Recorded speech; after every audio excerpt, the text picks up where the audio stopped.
सरकारी syllabus YouTube channel पर। और अभी हम बात करेंगे एक लेटेस्ट वैकेंसी आ रखी है, राजस्थान कर्मचारी चयन बोर्ड जयपुर द्वारा ये वैकेंसी जारी की गई है।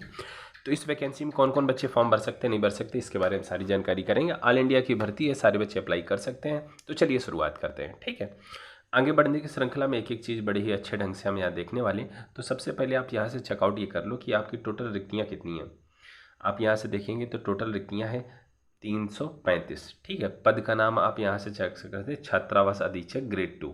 ठीक है, और नोटिफिकेशन का नंबर है 2/2024। ठीक है, तो टोटल 335 वैकेंसी है। हालांकि बहुत ज़्यादा वैकेंसी नहीं है, लेकिन छात्रावास हैं ही कितने।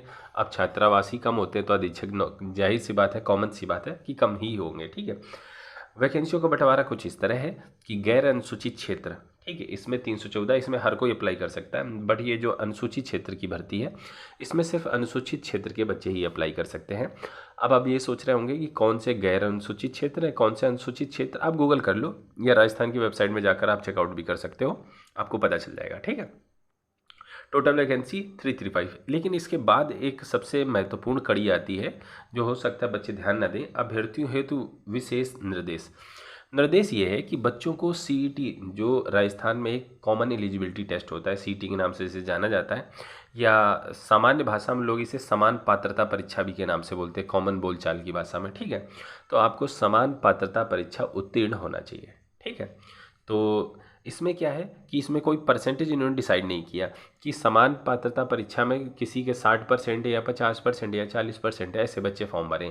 इन्होंने ये कहा कि सारे फॉर्म भर सकते हैं। ठीक है, फॉर्म सारे भर सकते हैं, लेकिन ये भर्ती में कितने बच्चों को लेंगे, 15 गुना बस लेंगे। जैसे कि 335 के आसपास मान लो, राउंड फिगर आप 350 कर लो। ठीक है, 350 इंटू 15, इतने टोटल बच्चों को ऊपर से उठा लेंगे।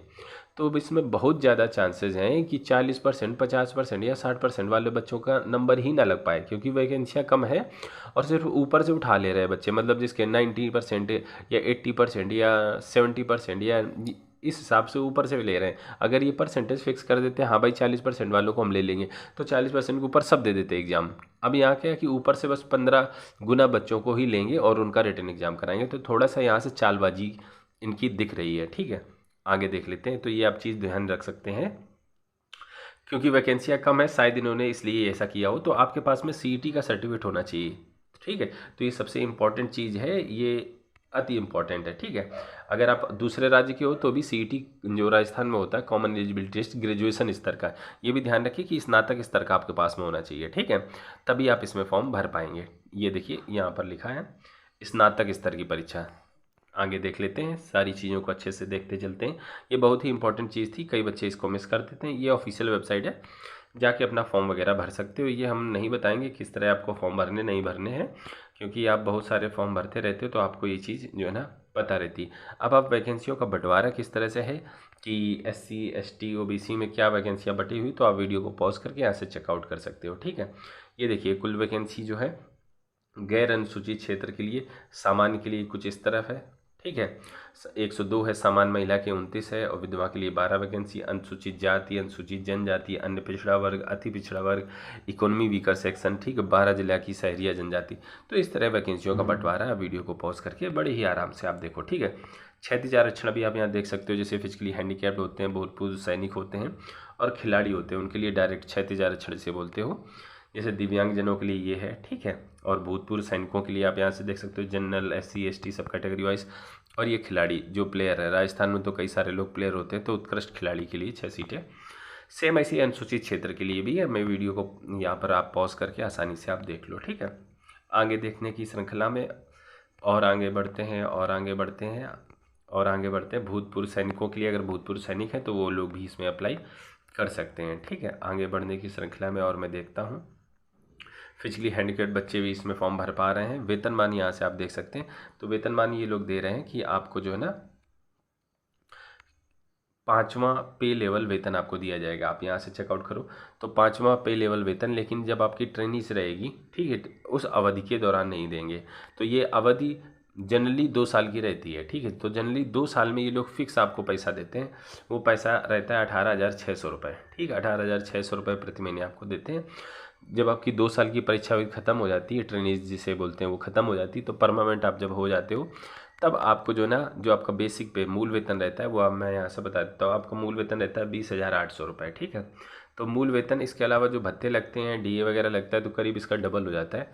तो अगर आप तनख्वाह की बात करो जो आपको 2 साल के बाद मिलेगी, वो 40,000 रुपये प्रति महीने के आसपास से मिलेगी। और तब तक डीए वगैरह थोड़ा बढ़ जाएगा, तो 40,000 से ऑब्वियसली आपकी तनख्वाह बढ़ के ही मिलेगी, ठीक है।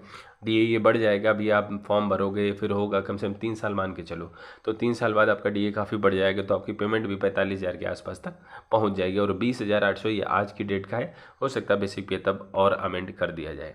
तो मिनिमम आप ये समझ लो 45 के आसपास तो मिलेगी आज के 3 साल बाद। पात्रता एवं शैक्षिक योग्यता, अगर आपके पास में सीईटी है तो कोई भी ग्रेजुएट बच्चा इसमें फॉर्म भर सकता है।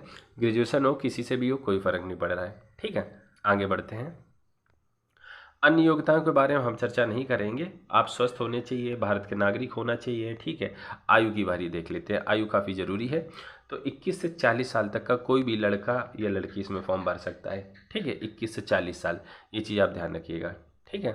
तो ये बात है। और आवेदन की जो क्रुशियल डेट है, जिससे उम्र सीमा की गणना आप 21 साल किस डेट से करोगे, ठीक है, 2024 से, 2026 से, 2040 से, तो वो डेट है क्रुशियल डेट 1 जनवरी 2025 से आपकी उम्र की गणना की जाएगी, ठीक है। इसी से उम्र सीमा आपकी तय की जाएगी 21 से 40 साल तक का।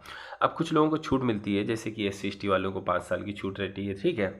आप यहाँ से देख सकते हो कि ये देखिए, SC/ST वालों को 5 साल की छूट, OBC वालों को छूट, इकोनॉमी वीकर सेक्शन वालों को छूट, 5 साल की छूट है, ठीक। सामान्य वर्ग की महिला को 5 साल की छूट है। और जो है ना SC/ST वाले लोगों को जो है ना, SC/ST की महिलाओं को जो है 10 साल की छूट प्रदान की जाती है। ये स्टेट गवर्नमेंट के अपने अपने नियम होते हैं, ठीक है। और आगे देख लेते हैं। पेंशन, अंशदायी पेंशन आपकी होती है, ठीक है। तो जो गवर्नमेंट देगी अंशदायी पेंशन, फुल पेंशन नहीं होती है, तो वो आपको जो है ना मिलेगी। विवाह पंजीयन, अगर आप शादी कर चुके हैं तो आपका पंजीयन होना अनिवार्य है, पंजीकरण जो है वो आपका अनिवार्य है। परीक्षा, अगर आप जो है ना एक रिटेन आपकी करवाई जाएगी, अगर आप जो है ना बोलते हैं कि इसका डिटेल सिलेबस बताओ, तो अलग से एक वीडियो, सेपरेट वीडियो बनाएंगे कि इसके लिए आपके पास क्या क्या सिलेबस, एग्जाम पैटर्न वगैरह रहेगा, ठीक। अगर आपको चाहिए तो आप कमेंट करके बता सकते हो, अगर आप एलिजिबल हो रहे हो तो, ठीक है। और थोड़ा सा देख लेते हैं, कुछ खास चीज़ बचती हैं। आवेदन कैसे करें, मैंने आपको बता ही दिया है, ऑनलाइन आपको फॉर्म भर देना है और कुछ खास है नहीं।